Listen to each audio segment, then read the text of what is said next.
Assalamualaikum warahmatullahi wabarakatuh. Alhamdulillahirabbil alamin. Bagaimana kabarnya semua ananda saleh-saleha? Semoga semuanya dalam keadaan sehat, berbahagia dan bersemangat untuk melanjutkan pembelajaran hari ini. Alhamdulillahirabbil alamin. Semoga kita senantiasa dimudahkan dalam berbuat kebaikan, senantiasa dilimpahkan kebahagiaan dan insya Allah semoga selalu dilimpahkan keberkahan oleh Allah Subhanahu wa taala. Alhamdulillahirabbil alamin. Oke, Ananda semua, hari ini kita akan melanjutkan pembelajaran PAI kita pada hari Selasa tanggal 25 Agustus 2020.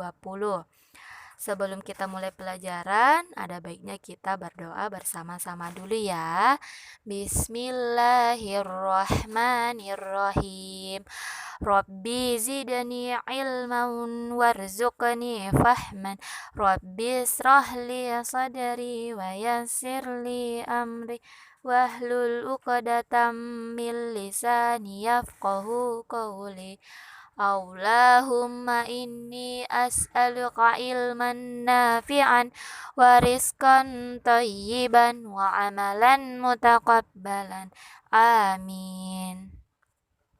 Ananda soleh-soleha semua, silahkan dibuka bukunya pada halaman 31.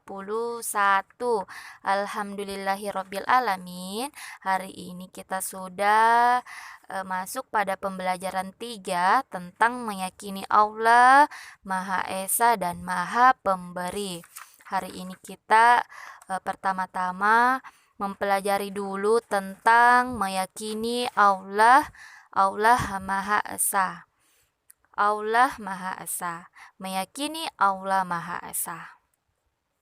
Artinya, apa artinya Allah Maha Esa? Artinya itu satu. Tidak ada Tuhan selain Allah Subhanahu wa taala. Jadi yang perlu disembah hanya Allah Subhanahu wa taala, tidak ada yang lain. Allah Subhanahu wa taala tidak berayah, tidak beribu, tidak beranak dan tidak pula diperanakkan. Setiap muslim harus meyakini bahwa Allah itu Maha Esa, Allah itu cuma satu. Yang disembah itu cuma satu. Hal ini sesuai dengan firman Allah Subhanahu wa taala dalam surah Al-Ikhlas. Surah Al-Ikhlas surah ke-112 ayatnya ada 4. Ayo kita baca sama-sama. Bismillahirrahmanirrahim. Qul huwallahu ahad. Allahus samad. Lam yalid wa lam yulad. Walam yakul lahu kufuwan ahad.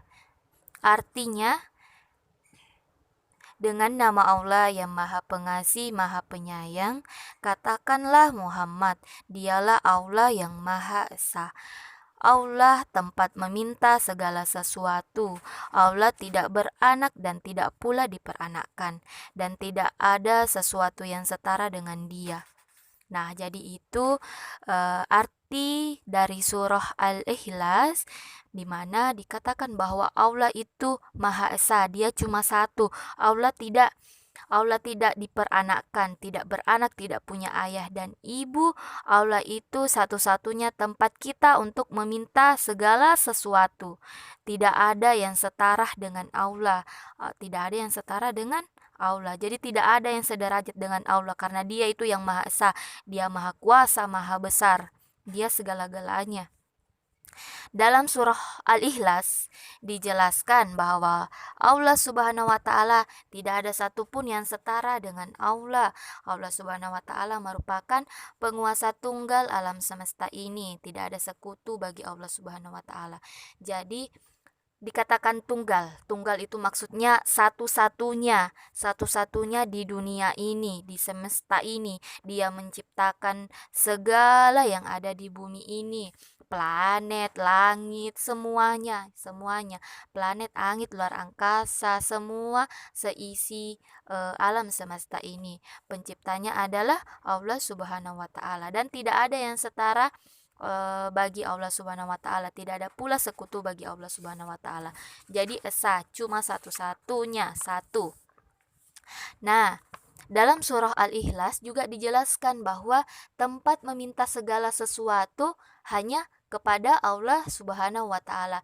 Jadi segala harapan, segala doa-doa kita itu hanya disampaikan kepada Allah Subhanahu wa taala, digantungkan kepada Allah Subhanahu wa taala segala harapannya kita, segala doa kita.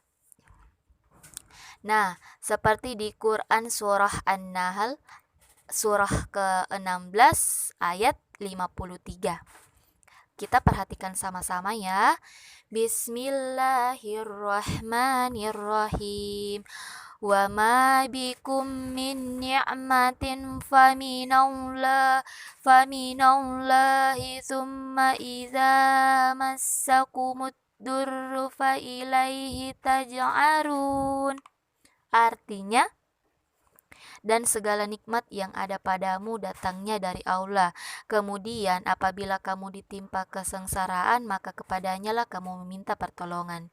Jadi maksud dari surah tersebut, segala nikmat yang datang pada kita, pada manusia, itu datangnya dari Allah, dan segala kesengsaraan, segala ujian itu juga datangnya dari Allah, dan kita meminta pertolongan hanya kepada Allah. Satu-satunya yang perlu kita sembah, yang perlu kita gantungkan doa kita itu hanya kepada Allah, karena segala nikmat, segala ujian, cobaan itu datangnya dari Allah. Jadi kita meminta untuk supaya ditenangkan, supaya diberikan petunjuk agar kita bisa keluar dari masalah kita, ujian, cobaan yang kita hadapi itu minta pertolongannya hanya kepada Allah.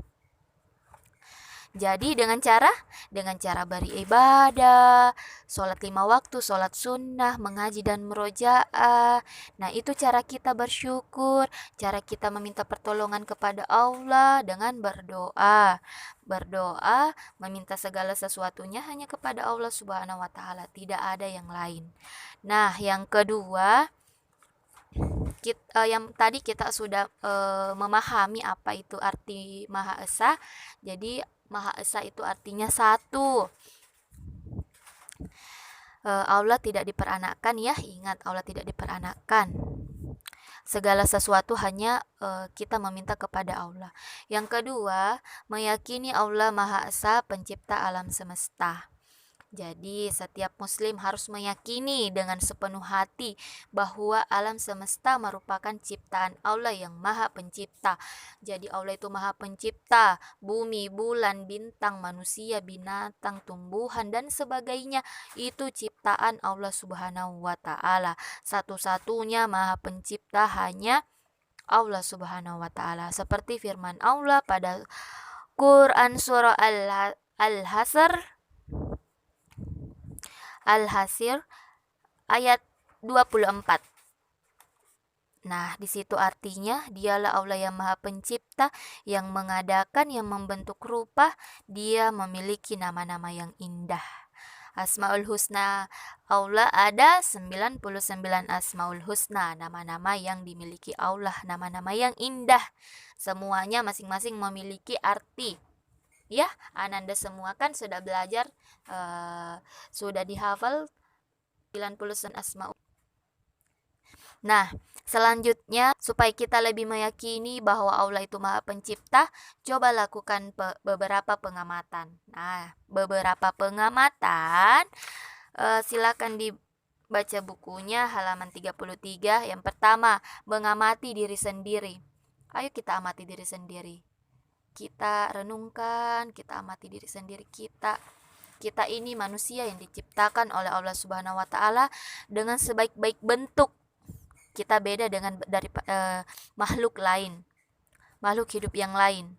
Nah, Allah Subhanahu wa taala menciptakan kita kaki untuk berjalan, mata untuk melihat, mulut untuk bicara, otak untuk berpikir, akal.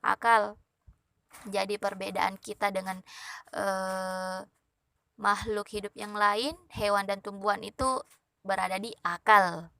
Nah, masih banyak ciptaan Allah yang ada pada diri kita. Jadi mulai dari panca indera yang lengkap. Nah, itu harus kita syukuri karena banyak juga dari kita yang tidak sempurna mungkin, tidak mungkin ada beberapa yang tidak bisa bicara dengan baik. Jadi kalau kita masih bisa bicara dengan baik, berbicaralah yang baik-baik sayang ya. Jadi disyukuri apa yang kita miliki. Tidak boleh juga menghina ciptaan Allah.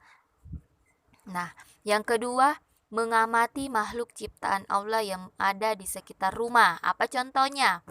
Nah, sekitar rumah misalkan pohon, bunga, kupu-kupu, sungai, danau, gunung. Nah, semuanya itu ciptaan Allah Subhanahu wa taala.